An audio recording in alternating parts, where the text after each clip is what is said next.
So a Friday night, my husband and I go to dinner and we're at a restaurant where there are three raised booths. So you're kind of like on a stage in the middle of the restaurant. And he says, Emily, how was your week? And I start crying. And, I'm on this like raised stage. And I'm like, why'd you ask me that here? And he's like, Emily, you've been saying you wanted to open your own private practice for years and you haven't done it. He's like, you have to do it. And on the inside, I'm going, shut up. Like I'm not doing that. I'm not ready. But he's like, hold on. So he goes over to the woman at the cash register and he's like, do you have any paper? And she prints out like register tape and gives it back to him. He comes back and he's like, all right, let's just talk about like, what are all the things you want to do? And I was like, I want to see my own clients. I want to run wellness retreats. I want to do public speaking. I want to like bring community together and do groups. I want to write a book. And he's like writing it all down. And he goes, okay, when are you going to do it? Hi, I'm Leslie Silverman, and I thrive on deep, honest conversations with entrepreneurs about how we show up as the truest version of ourselves, both personally and professionally. Because when we let our light shine, we give others permission to do the same. This is a category of one. I'm so excited for my guest today, Emily Garcia. She's a keynote speaker and the owner of Tribe Mind Body Wellness, a counseling practice that provides comprehensive support to individuals of all ages.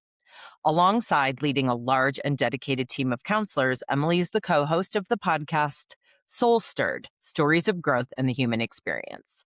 She weaves together counseling, podcasting, and professional speaking to inspire positive growth and balance in the lives of others. Here's my conversation with Emily. Hey, Emily, thanks so much for being here. Hi, Leslie. Thanks for having me. Emily and I have met in a lot of different networking situations where we were both there representing our business, and we immediately became fast friends. We had this magnetism towards each other, which started as a curly girl conversation and immediately went deeper. So I just enjoy having deep, vulnerable, open conversations, and you immediately met me right there. So I'm happy to have this conversation for our listeners. I love going deep. I don't, the surface level. I'm like, okay, and what else? Who are you? Yeah. Tell me all the things right away. Well, Yeah. let's dive in and talk about you. You have so many wonderful, incredible facets that you brought together in your business. Why don't you start by telling us a little bit about what you do and how you show up in all the ways? Yeah. Okay. So I own Tribe Mind Body Wellness, which is a counseling practice in the Denver metro area. I have an office in Arvada and an office in Lakewood and a team of 16, including me right now. So we have a big team. The funny thing is, I originally, when I started Tribe, thought it's going to be me as a solo practitioner. And maybe someday I'll be part of a co-op with other wellness people, but I didn't think I was going to lead a team because I had done that in the past and didn't think I was very good at it. But it has organically happened. So I have this amazing team that's really special and incredible. And I'm very fortunate to do this. That is so cool. Before we talk about all the other cool stuff you do, I wanted to reflect back on one thing that you just said. And I see this so much with a lot of my branding clients too. It's you didn't set out to have two locations and 15 people that you were adding to your team and to lead in this manner, but it unfolded organically. So something that I love to reference often is when we lean in, when we listen to our intuition and when we trust ourselves, oftentimes we are led in the right direction. And when we listen to our gut and when we don't try to be like everybody else, like how everybody else is doing it. So just tell me a little bit about some of those organic signs and how you went from being a practice of one to a huge team. Yeah. Well, I'll take you further back because it the entire evolution of what I'm doing now didn't start just with Tribe.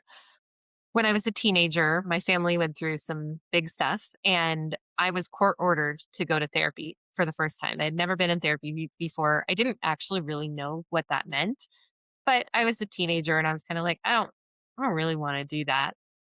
But it was court ordered, so I end up going. I end up with a therapist named Fran, and Fran was amazing. She really just could see me and see my potential, and she would call me out on stuff. Like if I had a victim mindset and I was like, well, everything happens to me, that kind of thing, she would go, wait, no, that's not true. Everything doesn't happen to you. And she would redirect those kinds of thoughts that weren't helpful to me. But then also, she was really kind and just made me feel seen. So through my work with her, I was like, I want to help people in the way that Fran has helped me. So I go to college. I'm working kind of in the mental health field, and every job that I wanted required a graduate degree. So I'm like, oh, I don't really want to go back to school, but I guess I have to. So I apply for an MSW program, Master's in Social Work, and go back and found like I was like a mediocre college student, but I get into grad school. And because I loved it, I was actually a really good student because it was like, no, this is actually what I want to do. So I do that. Long story short, I end up working in the mental health profession. And my first job out of grad school, I am working in a middle school. I'm contracted in through a local community mental health agency into the middle school. I love it. I end up being there as a therapist in the school based team for 7.5 years. And then my boss, who I loved, left. It was a sudden departure. We didn't expect her to leave. And my entire team was grieving. We all loved her. But then it was like, well, who's going to replace her? So the team comes to me and everyone is like, Emily, you need to apply. And I'm like, I don't want to be a manager. That's like, I have zero interest in being a manager. But then other managers of other teams come to me and they're like, you need to apply. And as people are talking to me, when people are like, we see something in you, you kind of have to go, well, is that something I'm interested in? So, I talk to people, I reflect on it. I end up going, okay, if I don't apply, who knows who we're going to get as the manager. So I do, I get the job. And with zero skill, no idea how to actually lead people, end up in this role. At first, it's good. And then over time, it gets harder and harder because there's so many expectations, like coming from my team, coming from leadership, coming from other stakeholders. And I didn't like it. I felt like I wasn't that good at it. I didn't know how to hold people accountable. I didn't know, um, didn't know how to actually manage. I didn't know how to set boundaries and all these different ways that I needed to. So I would come home from work crying at least once a week. Like crying like I hate my job kind of crying. And Oh, no, after yeah, loving it so much. oh my God. And I look back now and like it's a sign, you get like all these like pebbles in your life and you're like, no, no, it's fine, it's fine, it's fine. But I didn't know then what I know now. So a Friday night, my husband and I go to dinner and we're at a restaurant where there are three raised booths. So you're kind of like on a stage in the middle of the restaurant. And he says, Emily, how was your week? And I start crying. And, I'm on this like raised stage. And I'm like, why'd you ask me that here? And he's like, Emily, you've been saying you wanted to open your own private practice for years and you haven't done it. He's like, you have to do it. And on the inside, I'm going, shut up. Like I'm not doing that. I'm not ready. But he's like, hold on. So he goes over to the woman at the cash register and he's like, do you have any paper? And she prints out like register tape and gives it back to him. He comes back and he's like, all right, let's just talk about like, what are all the things you want to do? And I was like, I want to see my own clients. I want to run wellness retreats. I want to do public speaking. I want to like bring community together and do groups. I want to write a book. And he's like writing it all down. And he goes, okay, when are you going to do it? And I'm like, in 3 years. And he's like visibly like, you're kidding me. Like you are 2.5 years into this management role and you're hating it. You don't have 3 more years in you. And I'm like, I I don't know. I committed to 5 years. Like that was like what I had told myself. I'm going to do 5 years in this role. And I was like, I can't leave. It was a commitment I made to myself. I made it to my team. But by the end of dinner, he got me down to 2 years. And then a week later, we go on vacation. And when you're on vacation and you wake up and you're like, okay, I know, like you're just more clear because you have the capacity of the mental space. And I was like, I could do it in a year. So if I start getting a tax ID and establish an LLC and start a website and all this stuff, and then I hire a business coach, if I do all of that, I could leave in a year. So a year to the date, he had me sign that receipt paper. A year to the date, I left my job. And that was in the middle of COVID. I started seeing clients in 2019 and left in June of 2020. The night I left my job, even though I had all this guilt because I was like, I'm leading this team in the middle of this crazy time where no one knows what's going on. I was putting laundry in and I put it in the washer and I closed the lid and I'm standing there and I had this like wave of relief wash through my body. And that's when I was like, I know it. We So, get so far away from trusting ourselves. It's so wonderful that you had somebody showing up for you to just encourage you to ask yourself those questions. And he didn't ask you anything about money or mm-mm, your, long-term plan or how you were going to grow. He asked you what lights you up. He asked you what you want to do. And what you wrote down on that piece of paper are the things that you love to do. And when we do that, when we let ourselves think in those ways and we think about what gets me out of bed excited versus getting me out of bed heavy, what would really light me up to do every day? What do I want the qualities to my life to look like? And when you could say, you knew right away, you had no problem with the clarity. You just weren't letting yourself shine the light on it. So when you were like, I want to see clients, I want to be in charge of my own, have autonomy, write yeah, a book, all of these things, when you allowed yourself to say it out loud and document it and then let yourself feel it, you were on the right path. I love that. yeah, yeah. It's amazing because logistically, starting your own business makes 0 sense. When you have a W-2 and you're like, "I have a salary and I have benefits and I have a retirement plan, and I'm gonna drop all of that to be unsure how I'm going to make money and how I'm going to get clients," and it's like the logistical stuff makes no sense, but the wisdom inside of you when you're like, "I know this is what I need to be doing," like, the idea of it lights you up. You don't know how, but you know you have to do it. Totally. I love entrepreneurship. And any time in my life that I've had a moment of doubt and said, should I go back to corporate? In my 20s, I worked in corporate and it would be nice to have a reliable paycheck. And then I think about all the qualities to my day to day life, my self care routine, the flexibility, the Mhm. creativity. I mean, not to go on a tangent, but when I recognize that in my human design, I'm a manifesting generator. I don't know if you follow human design at all, but it is innately part of me to want to have my hand in a lot of different things and explore a lot of different avenues. And so just having the freedom to do that just lights me up. And every time I think about giving up all the benefits of entrepreneurship, regardless of the challenges, I'm like, I don't think I ever will. Yeah, yeah, and it's even like that's why I met you, because had I stayed in a W-2 job, I would never have gone to networking events. I didn't even know what networking was back then. I thought that was like, you walk in and you hand someone your business card and it's really awkward, and then you walk away and are like, "I hope they call me."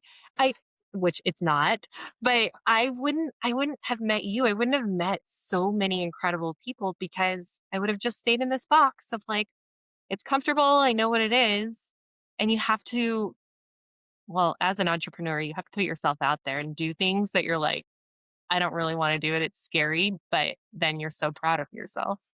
Yeah. And sometimes things I believe don't happen to us, they happen for us. And maybe you couldn't have seen it then, but then the fact that you did have your own practice, did that serve you better during COVID because you could Oh, be yeah. home and you already had the legwork started for building this and you could do it from anywhere?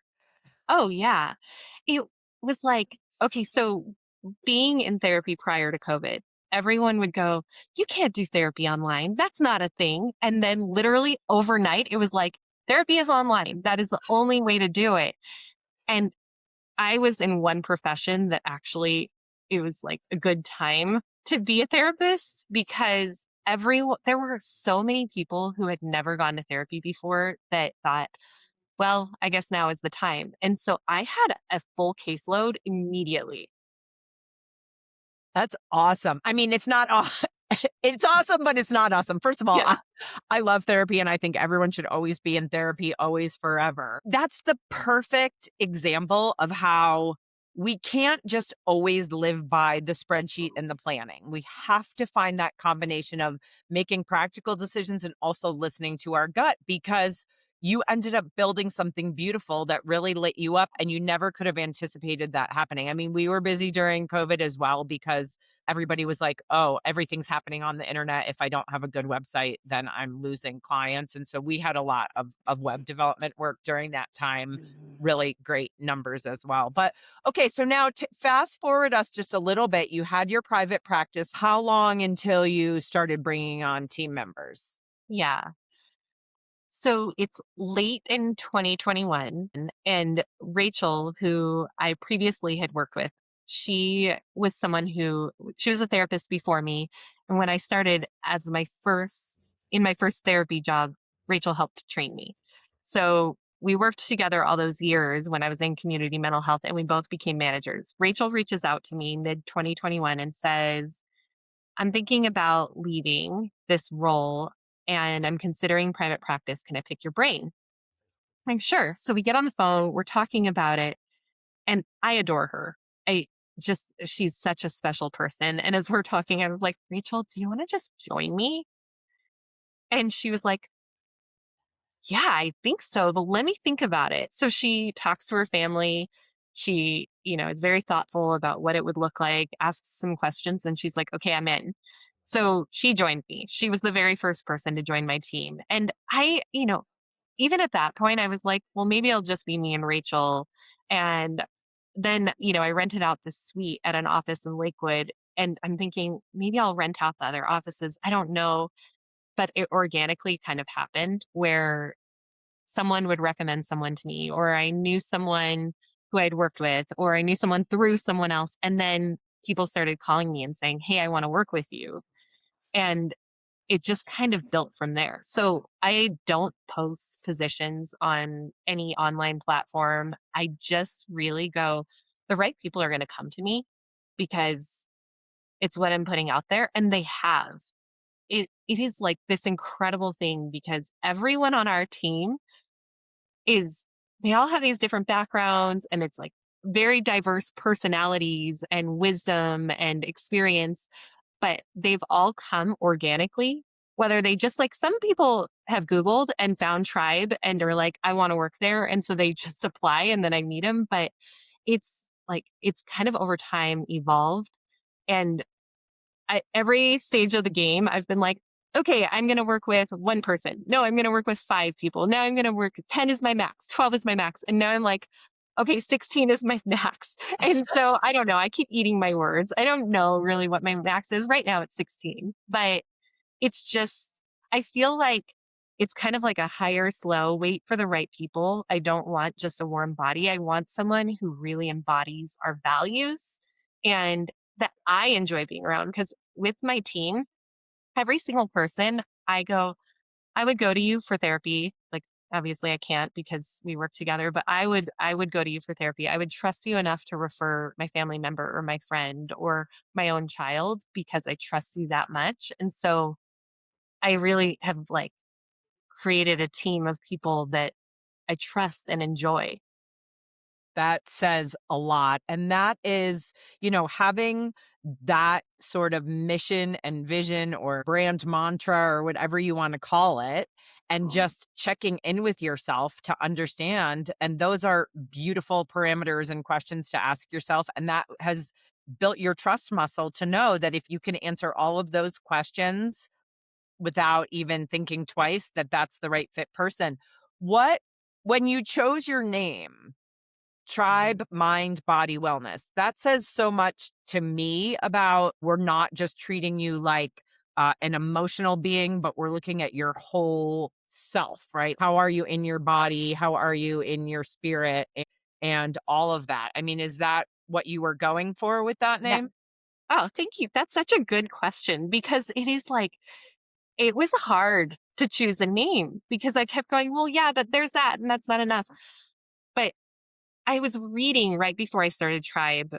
Uh, well, I listened to a podcast and then I read something by the Surgeon General of the US, and he was saying that loneliness was an epidemic. There's so many people who, even though they're surrounded by other people and had all these seemingly good connections, were feeling like I don't have a place that I belong and I'm lonely. And as I was thinking about that, I was like, I want to create something where no matter who I'm around, whether it is other wellness practitioners or it is my clients, that people are like, this is my tribe. I go there and I'm fully accepted for who I am, no matter who I am. And I was like, okay, so it's tribe. I want people to have belonging. Our wellness, our mental health, there's been in the past, like it was like, it's all cognitive. Like it's all about our thoughts. Yes, our thoughts are important and there is a cognitive piece. But then what was missing is like below the neck, our bodies have messages for us and we hold things in our body. And oftentimes our body will respond to something before our mind does. Like, if you've ever been in public and you're like, you have the sense that someone's watching you and you look, that's because your body knows. It's your extended mind being aware before you're cognitively aware. So I was like, okay, there's tribe, you have belonging, mind body connection, and then your overall wellness because wellness is so many things. And being able to go, I want to have other people that I am around who maybe it's someone who works in nutrition or does acupuncture or chiropractic or massage or, like all these different things that I know where I can connect people and create community for them for their overall wellness. I love that. I love that so much. And when you come to that realization as a person and you don't compartmentalize, then that is where true wellness comes from. Because, I mean, like, for example, sleep is a superpower, right? When you have a great night's sleep and you ate really healthy and you exercise and you do all those self care things that are so supportive, you just end up having such a better, more productive, fulfilled day, or you make decisions better, or even when you made that comment earlier, like when I was on vacation, because I took a little space and distance and I was like relaxed enough in my nervous system to know I could actually really feel and think what decision I wanted to make about my career path. But you had to like have that when you're go, go, go, our nervous systems can't like absorb the truth. Yeah. Yeah, it's true. Every time I've come up with something really cool that we do at Tribe, it's been because I stepped away and took time. Even like our core values, which one of our core values is clear and respectful boundaries. And part of that is like, what is my capacity? Do I need the boundary of saying, I'm going to take a vacation?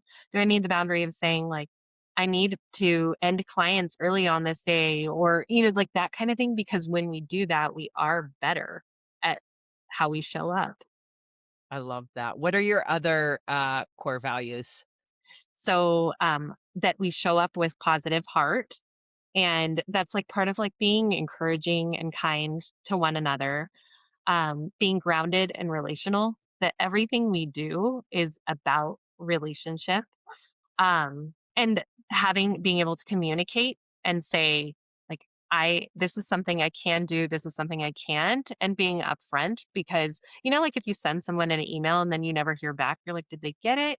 Are they doing it? And so even part of that is like, even if you got it and you don't know, just like sending an email and saying, hey, I don't know yet. The core values that we have are really what we are at our best.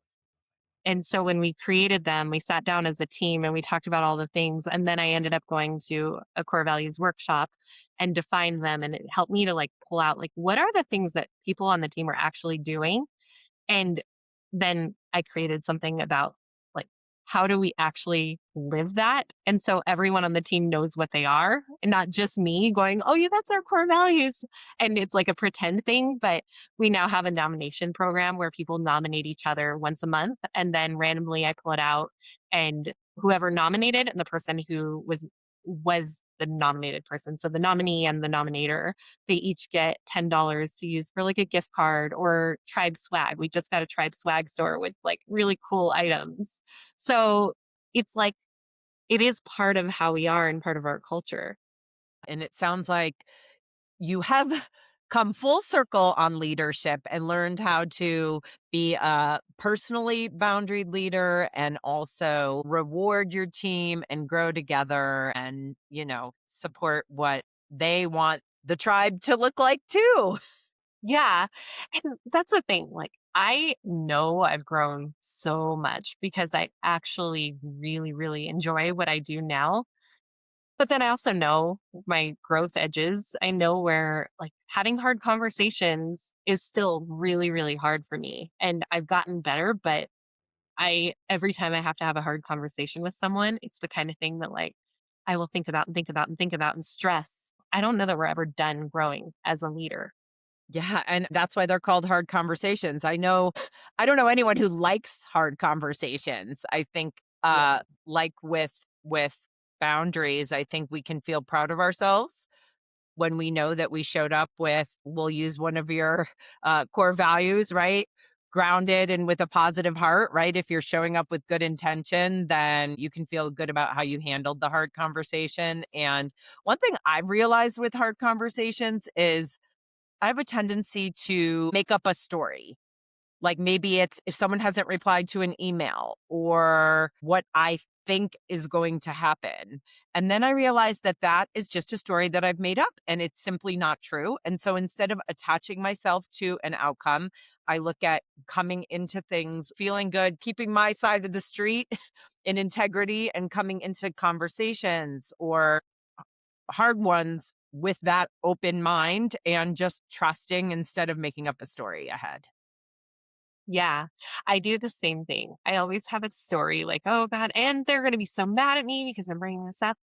But part of what I've started doing is approaching with curiosity rather than like I'll go, okay, I know that's my story, but let me just ask questions because almost always when I ask a question, it gives me some clarity to go, oh, that's why that thing is happening. And it's not because the other person is, trying to like do something or they don't care. It really is because they're like blocks in the way.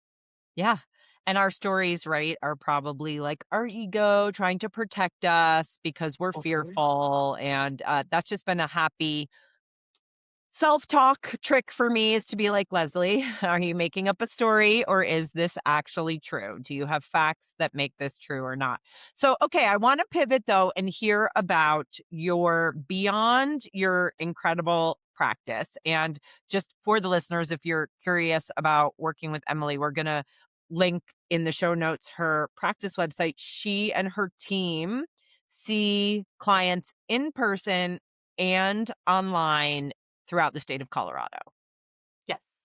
But Yeah. I want to hear about all of the other cool stuff that you're doing. You have a podcast, you are a keynote speaker. Share with us a little bit about that journey and how it has felt to be, on those stages and sharing your vision, your purpose. Yeah. Yeah. It's like amazing. This is kind of when you were asking the question about alignment and all the things that happen where you're like, oh, yeah, I'm in alignment. The podcast, I co host it with Casey, who is also on my team. Casey was my boss when I was in my 20s and I was working in child welfare. And we were kind of connected online, but lost touch for years. And then she saw me post on LinkedIn about our team and said, I want to work with you. So that was kind of how we came back together. But I was like, Casey, we're meant to be doing something else. Like, there is something. And so my business coach said, Emily, I want you to keep an I wonder journal. And it's just like, I wonder, like, every time something pops into your mind or you get curious, like, I wonder what that would look like. I wonder how much money I would make. I wonder what the message would be. And so I said, Casey, I'm giving you that same task. I want you to do it as well. And we both kept our I wonder journals for 6 weeks. And then we got together. And the thing that we both had was to start a podcast. So that was kind of like it started there. And then we were brainstorming names. And the podcast is called Soul Stirred Stories of Growth in the Human Experience. And, like things that stir your soul, the things that like people's stories are incredible. I mean, that's part of why I love being a therapist because I get to hear the stories that most people don't. But then in the podcast, we get to share, like, we share our own stories and we have guests and we share their stories, and it's really fun. Um, but then also out of my I Wonder journal, it was like, I want to be on stages speaking because I feel like in the therapy room, it's about the client and you might get a suggestion and you're asking some questions. But I was like, there's so much more I could be saying to people that I am hearing other people say they need. And so it's been a variety of different things of like putting myself out there and just being like, I'm just going to get up and I'm going to talk and do this thing. And it's scary every time. And then it's so fun. So now I've started doing a lot more professional speaking and keynotes just about the experience of being a human, stress that comes up, our mindset, and then what we do with all of it. So, like, actually, practically, how do people take what I do in a talk and then use it in their lives? That's fantastic. So, give me an example of one topic, title of a talk, and then maybe what the call to action or takeaway for the audience might be, an Yeah. example of that. One of my talks, one of my signature talks is called Closed Doors, Open Futures. And that is just about, in our lives when you think it's a closed door. It might be a divorce or getting fired from a job or the loss of someone who is important. Like all these things where it's so painful, the lessons that we can take from it and what that means. Like that's kind of like for me when I was 15 and I'm court ordered because my family is in chaos to go to therapy. And I'm like, my life is over and there's something wrong with me because of all of this. That closed door actually is what set the trajectory of my life. That is what opened a door that I didn't even know was possible to open. That also ties into what we were talking about earlier. Instead of saying, "Why is this happening to me?" I've tried to say, how is this happening for me?" I love Because that. once you do have something seemingly negative that has a positive outcome, maybe you can't see it at that point in time, but you prove to yourself, like, oh, when I went through my divorce and it seemed like everything was over, and then all the beautiful things that have unfolded since then that I never envisioned could have been the reality of my life. Now I can take that lived experience and use that as an example for myself to be like, okay, well, I don't know what I like the closed door, open future. Like that's such a perfect metaphor. Yeah, because our lives are full of it. It is like when you look back and you go, that challenge happened. And in the moment, I didn't know how I was going to survive it, but you do. And everyone has many examples of times when things didn't go the way that we wanted, but it's because there was something else that was meant for us. What do you tell listeners in the audience at your keynote when you're speaking about that? Do you give them like an exercise to discover that in their own life, or what is their call to action from that? Yeah. Well, it depends because it depends on the audience, but I use some practical things. Like even just to slow down, we do some breath work. And we talk about what are the things that are really important? So I use a lot of research when I'm speaking. Like there is science that has proven this, and this is what they found, and then this is how you use it in your life. And so one of the things that is so important are relationships. There's a Harvard study. It's like the longest running study about happiness for people, and the number one thing is relationships. And it wasn't about like having an intimate relationship or being married or having children, but having at least one person that you can trust, that you can talk to, that will celebrate with you, those kinds of things. So then really helping people to think through, how do I nurture the relationships that are in my life, or how do I nurture a relationship that isn't yet at that place I'd like for it to be at? And so then people can leave and do it. Oh, that's so good. That's so good. Well, are you able to share what your future book is going to be about, or is that still in the works? Both.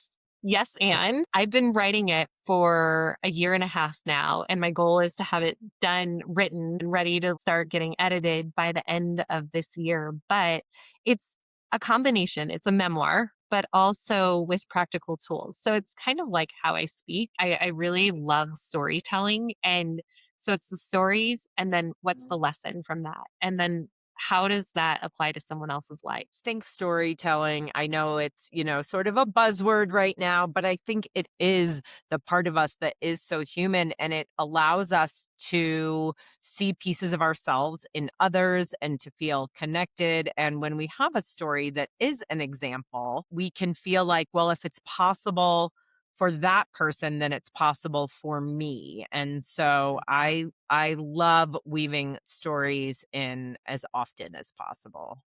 Yeah. I remember stories, like, they're the thing that if I hear someone else talk, I will remember their story. It's like my husband will go, "How do you remember that from, like, a job he had 10 years ago?" And I'm like, "Because it's the story. I remember that." And so, like, the ideal audience then for me are the people who hear a story and go, "Oh, yeah, that makes sense." What types of stages do you enjoy speaking on? If there's someone listening that is building a conference, do you speak at industry specific conferences for other therapists or consumer facing? Talk to us a little bit about what your Everything. ideal stages are. Yeah, there are multiple stages. So it could be that it's a corporate event and it's for the staff of a company. It can be industry specific. Like I'm speaking at a conference in June that is for therapists, and it's a conference that is about betrayal. And so it's also for clients, it's for therapists. But then I've spoken for a Chamber of Commerce women's luncheon and loved that. And I spoke for a local school district for their wellness employees and loved it. So it really is like these things are just applicable to many people because it is about we're all human and we all have good and bad in our life. And what do we do with it? Perfect. Thank you so much for spending time with me here today on this platform. You and I could talk for hours and hours. We It could. it flows so easily. And if you all enjoyed Emily today, everything will be linked in the show notes, how to follow up with her. And if you enjoyed the podcast, please like it wherever you get your podcasts and follow along for more. This has been a Category of One podcast. If this resonated with you, please share, subscribe, or leave a review. I appreciate you.